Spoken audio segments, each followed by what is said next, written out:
Number 2, pwede bang magpa-schedule kahit sa ibang bansa? Absolutely. Pwede.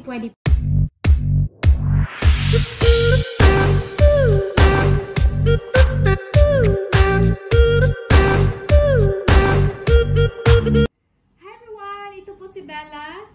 May isi-share po ako sa inyo base sa naging experience ko dito sa Hong Kong. I live in Hong Kong for almost 10 years. I guess this is my time to share this video. I'll show you how. Started! So guys, may inihanda pala akong mga question para mas mabilis po at maintindihan nyo ng mabuti kung paano po magpakasal dito sa Hong Kong. Yung first po, sino po ba ang pwedeng magpakasal dito sa Hong Kong? Either tourist, mga foreigners, kahit may Hong Kong ID kayo, or domestic worker, pwede po magpakasal sa Hong Kong as long ang venue is Hong Kong. Number 2, pwede bang magpa-schedule kahit sa ibang bansa? Absolutely. Pwede po.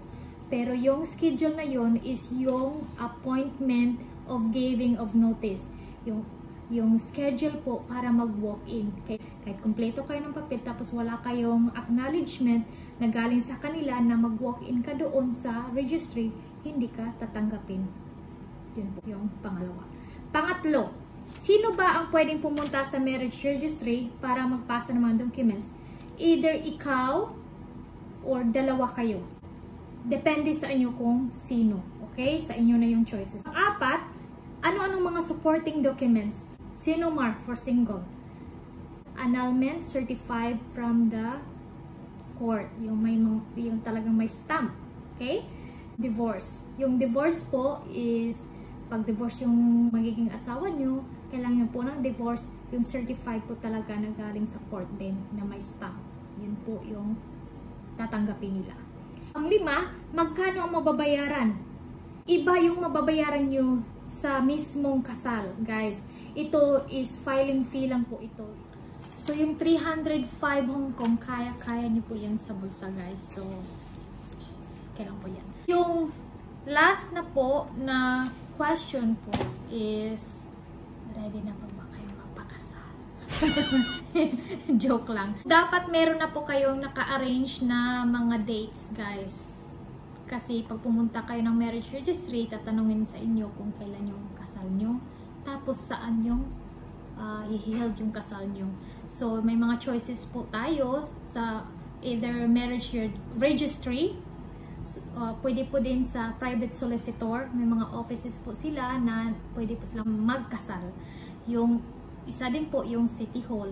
Nangyari sa amin is sa Cotton Tree Drive po kami sa my marriage registry. Tapos yung bayad, guys, on the same day po ng kasal. Pag walang kasal na nangyari, wala pong bayad. So, yun, yung filing fee lang po yung unang babayaran na 305. Okay? Kung may tatanong po kayo, magkano po ba yung sa marriage registry? Yung mga prices po sila, 715 po yung weekdays. 1,935 po pag weekends or holidays.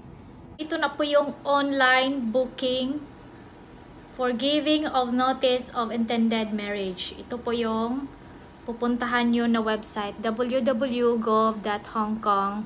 This one po. Yan, dapat ganyan. Tapos, click nyo lang po to, yung online booking. Yan. So, yan. Meron po dyan, make of appointment. Hindi po ito appointment ng pakasal, guys. Kailangan appointment po siya para mag-walk-in. Ito yung pinakaunang gawin nyo. Okay? Kailangan po ng printer. Kita nyo? Kasi, iwan ko, basta hindi siya nag-work pag walang printer. So, start ko na po siya. Ayan. Click nyo lang yung ayan. Okay. Tapos, start. Ayan. So, yan guys.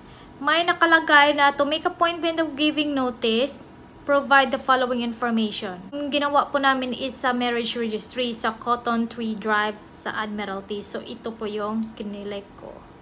Yan. Tapos, yung kailan ako magpapakasal. So, ilagay ko dito halimbawa 20. Halimbawa lang yan guys, okay? So, i-continue na lang po ninyo, okay? Pero dapat yung schedule ng marriage nyo guys, not more than 3 months. Kasi pag more than 3 months, hindi po sila nag-accept ng appointment. Yan. So, ito, pipil upan nyo po yan. Yan. Yung passport nyo, pag tourist po kayo, passport nyo dito. Tsaka lahat ng information. Ayan. Ayan. Tapos pag i-continue nyo, ito, meron po silang isasend na acknowledgement. Hindi ako pwedeng mag-fill up niyan kasi tapos na po ako mag-fill up. Kasi baka sabihin nila, nag-fill up pa kasal ka na naman. So guys, bear in mind na pag nag-online kayo, basahin nyo po itong mga guidelines na to. Kasi na very helpful siya pag hindi nyo po naintindihan masyado yung explanation ko. Diba? So, nandito lahat ng mga importanteng mensahe. Halimbawa, ito guys. Make the appointment within 14 days before the 3 months period from the date of the marriage. Yan po. Tapos may mga example po sila dito. Ang taas na po pag inisa-isa ko pa. Yan guys ha. So, read the manual. Ika nga.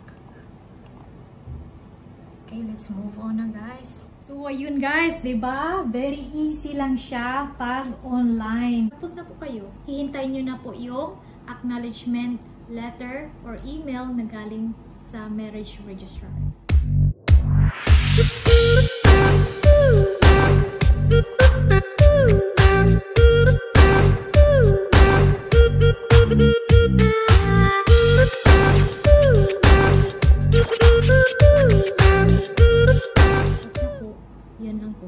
Salamat and thank you for watching. Sana po nakakatulong ito sa inyo in case na magpakasal kayo dito sa Hong Kong. Pag may tanong po kayo sa akin tungkol po dito, just write me a comment down below and please, if you like it, and subscribe. I have more videos to upload about Hong Kong. So, tingnan nyo na lang guys, okay? Bye!